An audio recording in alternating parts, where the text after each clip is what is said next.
There was an error on our part, I think, which predates all this, but was nevertheless an error on our part. We promoted one of our executive board colleagues to become the chair, which is sort of against the governance code, really. Today's guest is Andy Higginson. What was ironic is that we never actually breached that covenant. But by then it was too late. They'd already withdrawn the facility and we had a liquidity problem on our hands. Andy is chair of JD Sports Fashion plc.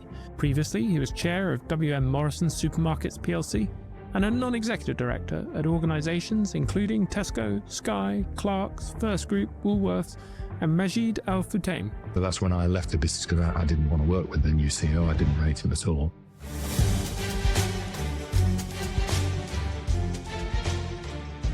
Welcome to Enter the Boardroom, the podcast for boards and board members. I'm your host, Oliver Cummings, CEO of Newroll, home to the Enter the Boardroom community, the destination for serving and aspiring board directors. Andy, welcome to Enter the Boardroom. Thank you.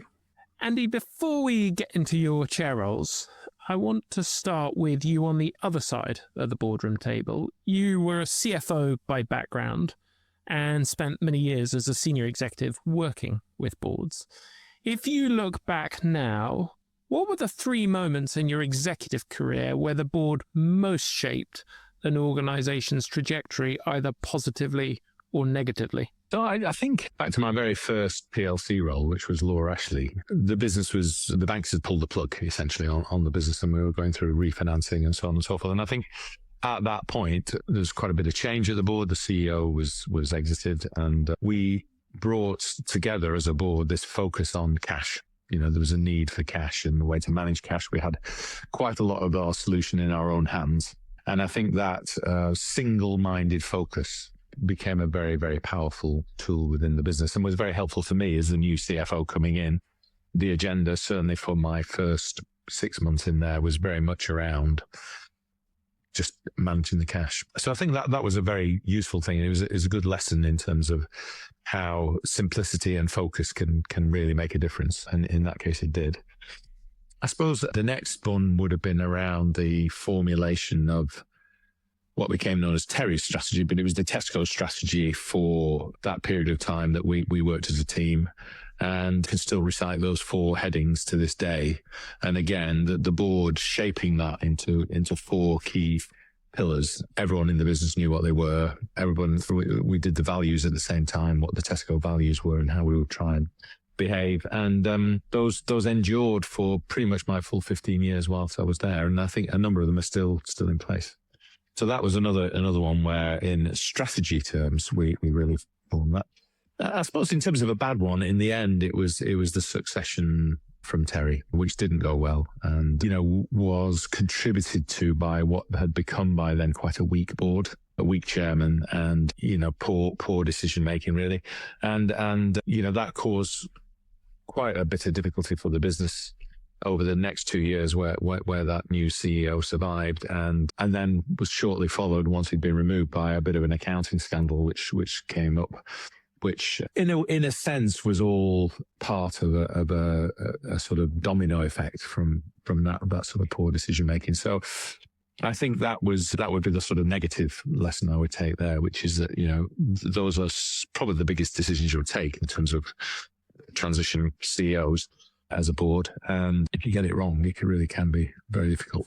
Well, those sound like three really interesting examples. Can we go back to the Laura Ashley moment?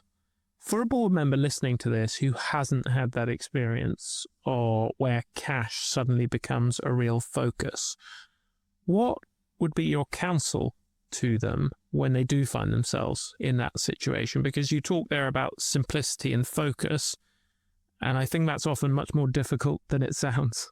Yes and no. I mean, in that particular instance, and there are other businesses who face this, well, daily probably, it became a matter of life or death.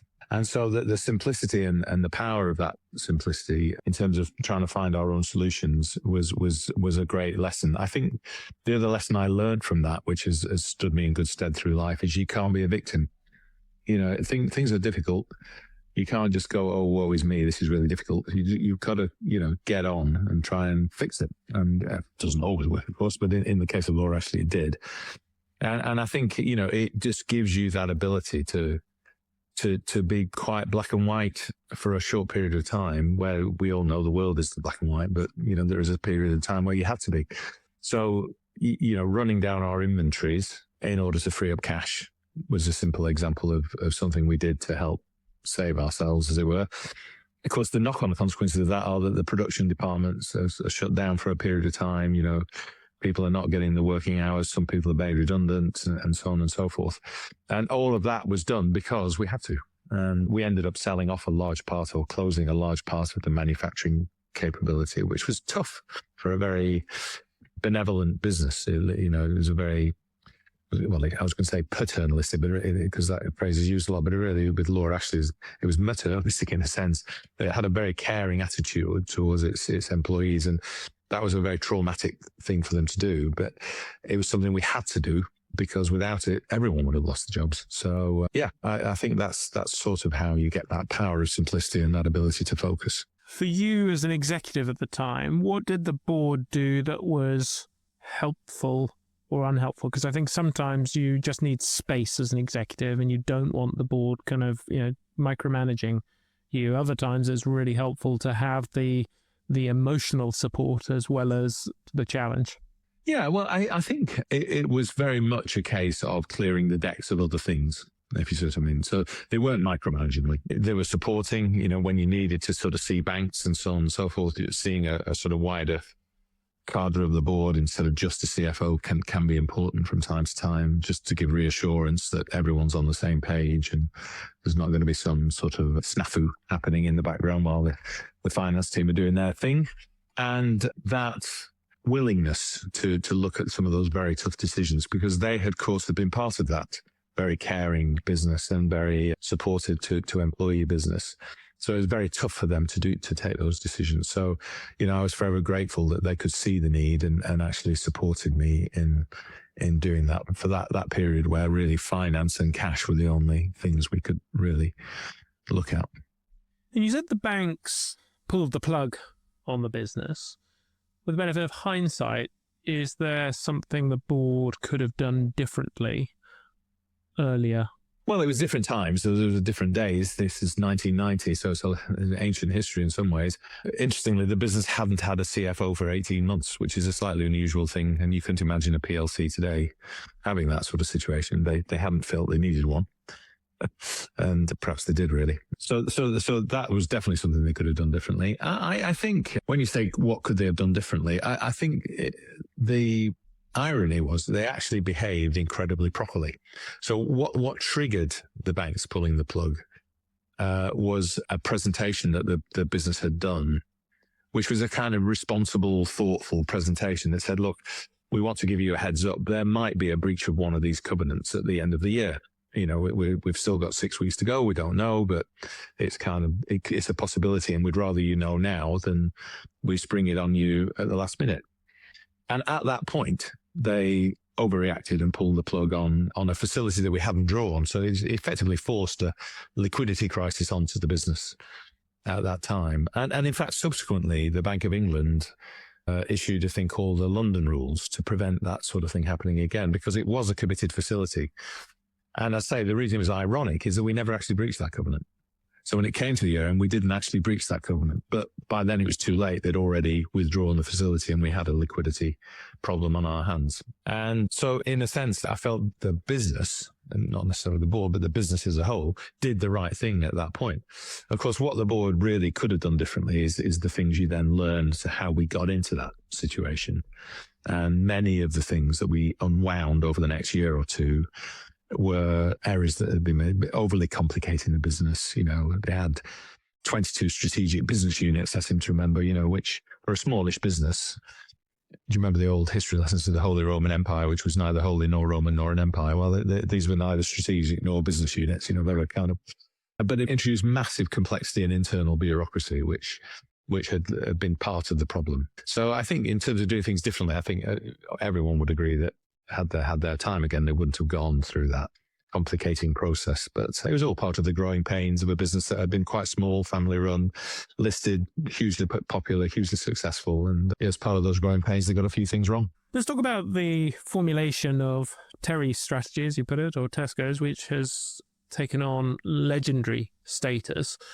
What can a board member listening to this who's looking to drive that level of clarity and enduring vision through the organization learn from that? And how have you worked with organizations since, with having had the benefit of that experience? Well, it's the old sort of adage, isn't it? The boards do four things, strategy, big investments, people, and then sort of monitoring performance and holding management to account. And strategy, arguably, in some ways, is one of the most important ones. So I think as a board member, it has to be the management strategy, obviously, but you have to be challenging and really spend the time and the effort to understand what can always sound plausible. Most strategy presentations sound quite plausible and everyone's looking forward and getting excited. But that's when you need to be probably most vigilant in terms of just making sure the thing is robust and does have the legs that you want it to have. Because on the back of that, you'll be placing long-term bet and orientating the company in a particular direction. And so getting it right is very, very important. And, our basic strategic conundrum was that we felt we'd got to a size in the UK that was becoming restrictive in terms of what our growth could be in the future. Actually, we ended up doubling the business from there, as it happens in the UK. But at the time, that was the sort of premise. We were 17 billion of sales, I think it was. And, that felt big. And so to really grow the business beyond what the UK could offer, we'd have to, first of all, find new customers, which meant going outside the UK. So that was one of the pillars to build an international business. The second thing was to follow the customers we had into new areas. So again, it's ancient history now, isn't it? But at the time, it was things like mobile telephony and financial services, which were new and exciting. And so it was to move into retailing services as well as to retailing products. And then the last area was to move the business online. And so, which again, in the late 90s was brand new. And so follow the customer into those kind of new channels. And so that was really the sort of the four pillars that we focused around. Yeah, as it happens, pretty much all four kind of worked. We thought we might get 3 out of 4, 2 out of 4 if things weren't going too well. Only 1 out of 4 if the thing was a complete flop. But we ended up all four pillars started to do pretty well. And so, yeah. So and as I say, that and the values that underpin that in terms of how we behave and, treating other people with respect, all those kind of values that you'd have within the firm, as I say, stood us in good stead pretty much for the next 15 years. I can imagine there'll be lots of board members listening to this. You think, well, we've got pillars, we've got values, and yet somehow they're not quite working as effectively as we would like them to. There must have been something more than just simply having the pillars and the values that meant that worked so well. Well, but that's another great lesson in life, isn't it? I mean, what you realize is that many, many competitors have very similar strategies. I don't think Sainsbury's were looking at international, but many of the other things that we were looking at would have been very similar to what Sainsbury's was saying. And once these things get out there are no secrets really in business. Lots of other businesses and adapt parts of those to their strategy. And of course, what you realize over time is that the difference between the winners and losers is not usually the strategy. It's getting it done. And getting it done is what distinguishes the great companies from the also-rans in lots of ways. So the issue is you've got to have the strategy right, because you've got to have the parameters and the sense of direction that you want. And particularly in a big people business, I mean, we had 650,000 employees at the peak in Tesco. When you're trying to get those 650,000 motivated and pointed in the same direction and everyone working to the same goals, you need to have that strategic clarity and that vision. But what makes it work is management and actually implementing it and getting it done. And as I say, the difference between those people who are struggling my suggestion would be it's probably not the strategy, although if you're in a cul-de-sac, then that's clearly a bad place to be. But it's usually the implementation around that strategy and the execution. Talk to me about the succession of Terry. You said weak board and weak chair and poor decision making. What does a board member take from that? Or get a strong chair. but yeah, I mean, it was a whole confluence of sort of events really that led to it. There was an error on our part, I think, which predates all this, but was nevertheless an error on our part. We promoted one of our executive board colleagues, David Reed, to become the chair, which is sort of against the governance code, really. You don't go from being an exec to being a non-executive chair in normal circumstances. And we made a special case for it. David's an exceptional guy, and I think looking back with the benefit of hindsight, there's no question David could have been and was a great chair of other businesses. It was more difficult in Tesco because, of course, he'd worked for Terry and now he was meant to be Terry's chair. And I think that was a mistake. And I think that then led to a bit of a kind of suspicion to be developed between the non-execs, who then had to put in place a very strong deputy chair to make sure that the governance concerns were compensated for, if you like, in terms of other controls. So they put a strong deputy chair in place, and the non-execs took a particular interest to make sure that because we didn't have a genuinely independent chair, that they would find other ways to do it. And that led a little bit to a bit more conflict on the board than we perhaps should have done. This was during a period of great success as well. So that was going on. And then, so when the succession came, the decision was made that the chair should go before the CEO. So David was sort of on the slate to go pretty much around the same time as Terry. And so they brought a new chair in, and the other non-execs oversaw the transition to the new CEO. So that the new chair came in, I think maybe just after the new CEO had been announced, but not yet appointed. And so we ended up with this kind of weak chairman coming in, and who didn't know the industry, didn't know the business. And he really, then the board sort of really fell apart, I think, in terms of it being a strong board. You'd have Terry go, David go, sort of pretty much around the same time, within a few months of each other.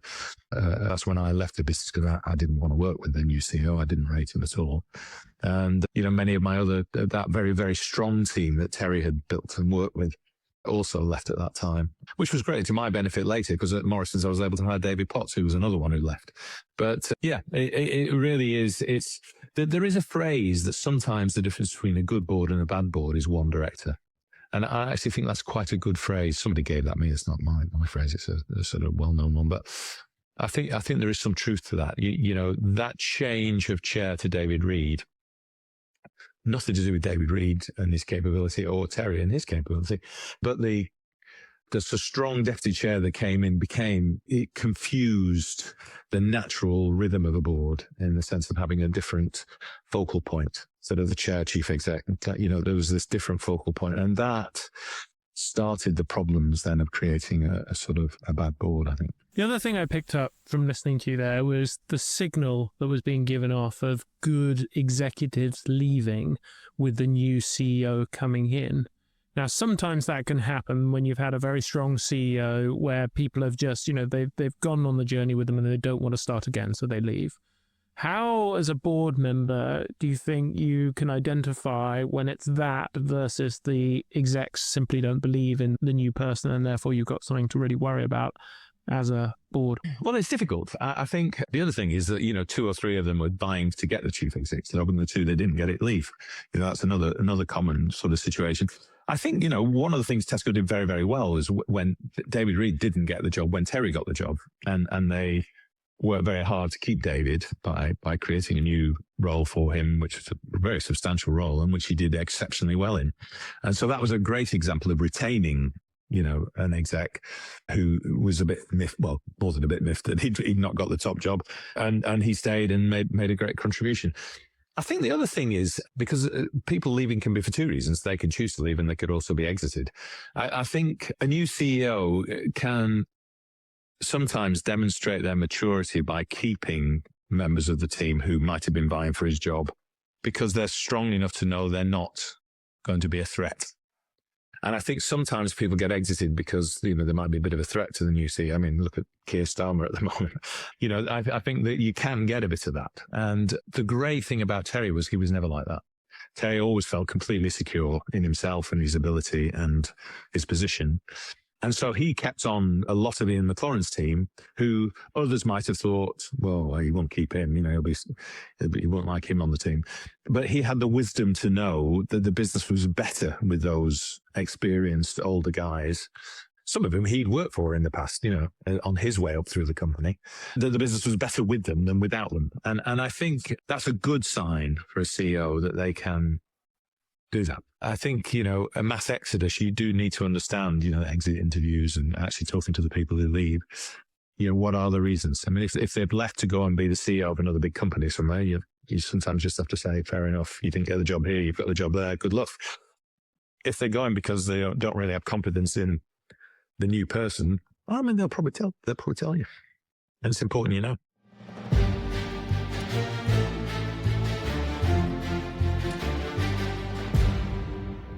The moment you step away from your executive role, your knowledge starts to date.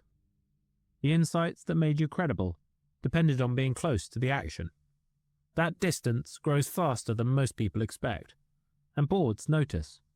The Enter the Boardroom community keeps you sharp with expert events on AI, climate, cyber, and governance, and a peer environment where the conversations stretch your thinking. Visit etb.newroll.com to find out more.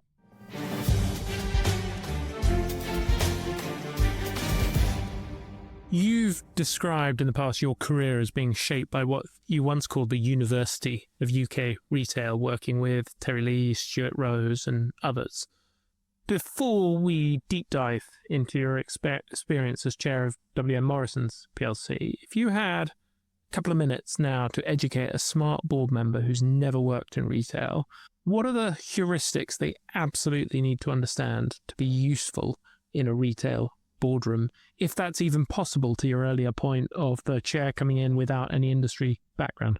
Yeah, well, I came from FMCG into retail, Unilever and Guinness before I did it. They were good groundings. I mean, the Unilever grad scheme was brilliant. With the benefit of hindsight, it was a great starting for me. I think John Horner, my boss at the Burton Group, used to say retailing teaches the difference between simple and easy, and it's a good pithy phrase in a way, in that it's a very simple business in concept retail. It's about having the right products in the right place when customers want to buy it, kind of thing. But it isn't easy. It's a very pragmatic business. Running retail stores, I mean, you think of a Tesco store with maybe 40,000 SKUs, different SKUs. It's a bit like running a military operation, is the truth. And it's, particularly in food, relentless. It's every day. It's kind of, you sell a load of stuff one day, you've got a lot of it fresh with short code life, and you've got to get it back in the next day and the next day and the next day. So it's a 365-day job, really. So I think the things I would say about retail is don't underestimate it. I think that the casualties of people who've moved in executive roles, say, from FMCG into retail, I think they think it's easy. It's very easy for a lot of these brands to think, the supermarkets are only successful because of my brand, and it's a very different business. And I think just come in with that expectation that it's a different business, which is remarkable in its own way, and that it's very much a people business. The hero, in my view, I don't know, sort of not talking particularly about digital retailing here at this point, but where you've got stores, in my view, the hero of any business has to be the stores. They're the people who see your customers every day. The tendency is for a head office culture to grow up, where you've got all these geniuses in head office coming up with brilliant ideas and new products. If there's only those idiots in the stores would implement them, we'd be fine. And that's the worst of a retail culture. The best of a retail culture is a head office with humility to recognize the contribution our store colleagues give. And if you want to know what's going on in the business, go into the stores. Just go into the stores. So if you're a non-exec on a retail, go into the stores, talk to the managers, talk to the people working on the shop floor, and ask them, what's selling, what's not selling, what do customers like, what don't they like, and they'll tell you. And that's their job. And store people are always very proud to show off their store. It's kind of something, you should never hesitate to go into a store and talk to the manager if you're on the board of the company. They're thrilled that you're there and thrilled that you're taking an interest. So I just think it's a wonderful industry, actually. I think it's a by and large a meritocracy. By and large, we take kids with not many qualifications and turn a lot of them into very capable managers who earn good salaries. And and so on and so forth. There's lots and lots of things about retail that's very attractive, but don't underestimate it. And I suppose the immediacy, it's a very immediate business. You're serving customers every day. It's all very well talking about long-term strategy, but sometimes in retail strategies next week, and I think you've got to have that relentless focus on customer. At the end of the day, the customers judge you every day. Your sales will tell you whether the customers like you or not. And that's the point about the immediacy. You get immediate feedback on how things are going and if things are not going well. So I think that relentless focus on customer, stores are the heroes. Make sure you spend time in the stores talking to the staff about what's going on. Don't underestimate it. It is simple, but it's not easy. And then I think that's probably it. And I say that immediacy about it and that need to really focus on those kind of things. Let's zoom into your Morrisons experience, because you joined the board there in 2014 and became chair in 2015, and the business was under significant pressure. What did you assess the situation at that moment in time for the business? Well, I think probably the first point to make is I was put in to effect change. So a major shareholder who had a very large stake spoke to the SID and said, we want to see a change at the top. It's up to you whether you change the CEO or the chair, but we want to see a change at the top, and we're not happy with performance. And at the same time, they were talking to me to sort of say, well, get yourself in the process and we'd like you to be the next chair. So I was put in with a mandate, if you like, to effect change. 15 years at Tesco couldn't have been better training, really. They're very different businesses. One of the things you've got to learn in life is you've always got to be yourself. So I wasn't ever going to try and make Morrisons Tesco. Tesco's Tesco. And it was funny enough, it was a lesson they learned before I joined. For a long time, Tesco was a Me Too Sainsbury's.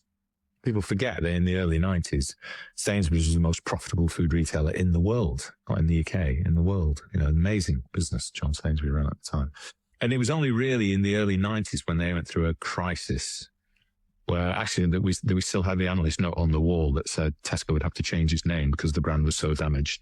That Terry and Tim and that generation that I subsequently joined in 97 started this turnaround. And the sort of fundamental point of it was, let's not try and be Sainsbury's, let's be Tesco. And so that was very much the lesson I took with me when Morrisons, I knew a lot about food retailing. And I could see a lot that was wrong with Morrisons. So seeing the problems wasn't the issue. But I wasn't trying to turn it into Tesco either. I wanted it to be Morrisons, because Morrisons was a very powerful brand and had built a very powerful reputation in its own right, which had been allowed to sort of wither a bit or drift a bit. But, getting back to that, most turnarounds are some sort of getting back to the future, if you don't see what I mean. So go back to what the business was all about and recreate a slightly more contemporary version of that.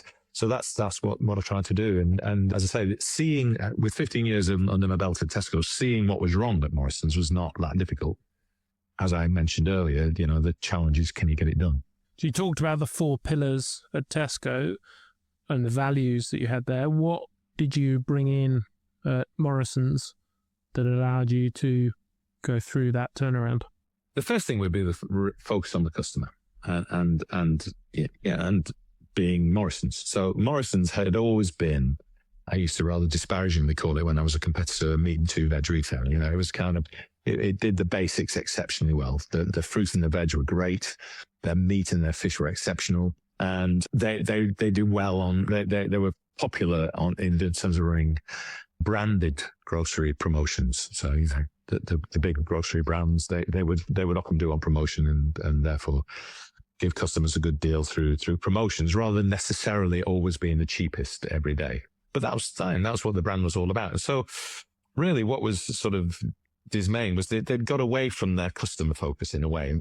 They were doing what they thought was customer focused. But one analyst at the time, rather disparagingly and perhaps unfairly, but called it, Morrisons is turning into a shop for directors' wives, not for Morrisons customers. And so, misting the veg, the very flashy cheese counters, this kind of thing. It was almost like a sort of management consultant's sort of nightmare, really. They loved new, but they've forgotten the basics. So what needed to be done really was to take the business back to basics and back to those very sort of fairly dry but very, very important pragmatic issues that involved in running this military operation, which had just lost their way a bit, really. So it was unfortunately it was a question of, if you wanted to turn around what I think had been -8% like for like at Christmas before or something, you wanted to turn that round, you really needed a reset. It's a painful thing to do. The CEO at the time was a guy called Dalton Phillips, who was a great guy. He was a really great guy. And I mean that quite genuinely. He had great values. He led with real integrity, but he'd had 5 years at it. And one of the challenges with any board when things have gone wrong, I think this was the case in the Tesco succession as well, is it's very hard for a board that needs to change direction in a fairly radical way to kill its own offspring. So many of the things that have been introduced with good intent, good ideas sometimes, hadn't quite worked. Some of them we had to kill off. And what you can't have is a board sitting around justifying why they took the decision in the first place. It doesn't matter. We are where we are. You have to move on from here. And so I think that's part of the reason why change has to come. And as I say, it's been 5 years and the business wasn't really moving forward. I think Dalton himself would say he was backed all the way. The things he wanted to do, by and large, were supported till towards the end when they weren't supporting him. Yeah, we just needed to change things, really. Let's talk about the sale, because in 2021, Morrisons was acquired by CD&R, the private equity investor, at a significant premium, bringing an end to more than 50 years as a public company. What was the moment you personally realized that a sale might be the right outcome, even if it wasn't the one many people emotionally wanted? I mean, we had over that sort of 7 years, in the end, we'd gone from negative like-for-likes to 5+ years of positive like-for-like sales. We'd got the debt down from 3 billion to 1 billion. The business was more profitable. It was growing, as I say. And we'd refitted a lot of the stores. It looked a lot more contemporary and modern, like relevant to customers and so on. So I think, David and the team, the exec, had done a very good job. What never changed was the share price. And we didn't take it personally because Tesco's price didn't move either, or Sainsbury's price didn't move either. So it was a sector issue. No one wanted, it was an unloved sector at that time. So for all the fact we'd done all these changes and transformed the business in many ways, the share price didn't improve. So we kind of knew we were vulnerable. I mean, we were chucking off a lot of cash every year, which we're choosing to reinvest some in new capex and new stores. But in essence, we were throwing off a lot of cash and we weren't getting the value for that, really. So we kind of knew we were vulnerable. I think, however hard you try, having to sell the business to someone always feels a bit like a failure. I mean, I still, even though we did it very, very well, I think, in the end, and got a great result, it still sort of feels a bit like, well, we weren't good enough to keep going on our own. Somebody had to come in and buy us. But it was just the reality, and our share price hadn't moved despite much improved performance 3 or 4 years, so it was always going to look cheap. Where we were lucky is we got 2 bidders. In a situation we get 1, it's a dream to get 2, because then you can, bid them up. I think that the things you have to have in the back of your mind are, it isn't personal. It isn't a failure. It is a natural thing to happen, is that ownerships of businesses change. That's all part of the system. Fair game, really. That is it. For a board member who has never been through a private equity acquisition like that, are there lessons that you took from that experience that you wished you'd known earlier that someone listening might be able to take from? I don't think so. I mean, I do feel we had a very good board, and the board ran well. We had a couple of issues, but generally, so the most important thing was really to stick together. I think to have a clear sense of value. I think there is a slight temptation to think, oh God, it's all over, and you mustn't do that. As back to that never be a victim thing, really. You just have to have a very clear idea in your own. So we were absolutely clear that below a certain price, we wouldn't even have a conversation with them. And of course, they all start low and try and work their way up. And the point was, if they didn't get to that price and threatened to walk away, fine. We were quite happy on our own, carrying on as a PLC. And the initial approach wasn't CD&R, actually. It was the other bidder, was the initial approach. So they eventually came back after a couple of months at a price that we felt was getting closer to something we would have to put to the shareholders, because in the end, you're there for the shareholders, and you can, of course, as a board, just reject any approach. But there comes a point where 40-50% premiums, you sort of feel you have to put it to the shareholder to make a call, really. Is it something you would rather do now, just cash in? Keeping once you're in play, keeping the shareholders together is also very important, because once it gets into the hands of the ARBs, the shareholders exit and give it to these arbitrage funds and things, you're stuffed, really. If it goes for 1 penny more, they'll sell it. Whether it should go for 10p more or not, the ones that get a penny, they've made a turn. So you really want to keep the longer term shareholders as tight as you can. So I think a combination of communicating within the board, so everyone knows what's going on and we're all clear. No, we're not going to do anything until we get to that sort of point. And then communicating with your shareholders, sit tight, once the news is out, sit tight, don't worry, was important. And then, as I say, you get lucky sometimes, and we got a second bidder, which in this case was CD&R. And, we basically, there's a lot of work involved. There's a lot of work involved, and you're reliant on your advisors a lot. But you also need to keep your advisors sort of honest. I don't mean honest as in making money, but, and just doing the right thing for the company and its shareholders. So we formed a small subcommittee of guys who had more time. So me, obviously, as the chair, the Sid, and another guy, Jeremy, and the three of us effectively managed the day-to-day of the bid. Then we'd call the board together when we needed to. And a number of those were serving execs. So, they didn't have the time to do all of that. And I think that worked well, because in a smaller group, you can get more things done more quickly, but then keeping the broader board appraised at all times was also important. Andy, time has flown, which means it's time for the lightning round. Best book every board member should read, and why? I'm going to say Catch-22 by Joseph Heller, because actually I'm not a fan of business books. I think this idea that you can read a book and know how to do business is a bit of a nonsense. There are some excellent business books, don't get me wrong, but I think something that gives you a slightly different view on life and so on, I think would be better. Boardroom behaviour that irritates you most? Politics. Most valuable board ritual? I think trips out to see the business. So we do 1 or 2 board meetings a year that are in the markets that we operate in. And they're fantastic to see the business, but they're also fantastic for board dynamics, because you end up spending time traveling together, eating together, seeing the businesses together. And that's invaluable in terms of building a team dynamic. A question every board should ask at least once a year. Have we got the right chairman? What's a boardroom myth you think needs busting? Probably the diversity point, really. Have you genuine diversity, or are you ticking boxes? Yeah, I think you should really focus on actual diversity as much as ticking boxes. Favourite quote? Probably retailing teaches the difference between simple and easy. I like that one. I think it's a good one. It's a good lesson. Most significant professional insight? Well, I think in my case, it was the time I had with the banks in the early 90s. You learn so much more in adversity, and that was a really tight corner.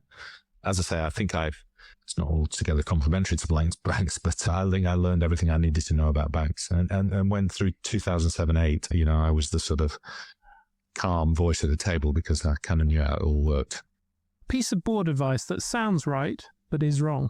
Businesses that claim to be customer focused but aren't is the thing.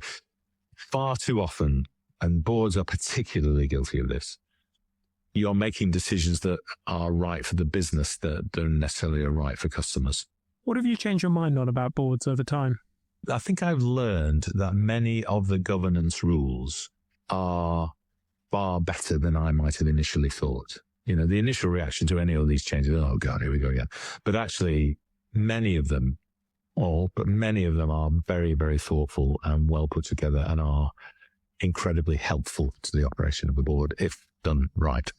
When was the last time you got a significant judgment call wrong in the boardroom, and what did you learn? I think failing to convince the majority shareholder in Brown to sell the financial services business. It wasn't so much that it was the wrong decision, but failing to see it through was the failing. We should have done that, and it would have saved the business years of angst. And what did you learn from that? On the big things, to be more resilient, I suppose. I was polite and deferred to him because he was the majority shareholder, but I should have been more dogged. How are you better today as a board member than when you started? Oh, I think just so much more experienced, really. You know, I mean, you're learning every day. You're always learning things. You're always learning things from your colleagues, from your life experience, from things that go on, stuff that goes wrong. So I think the big difference is experience. And finally, 3 things our listeners should take away from this podcast if they take nothing else. That's really down to the individuals. I mean, it would be immodest of me to suggest they can take anything from it, really. Listen to me wittering on. But I mean, I love of retail. I would say, you know, the benefits of meritocracy. I believe in meritocracy and choose your chairman. Choose your chairman carefully. Andy, thank you so much for taking the time to share your wisdom and experience. Well, I hope it's all right. Thank you very much.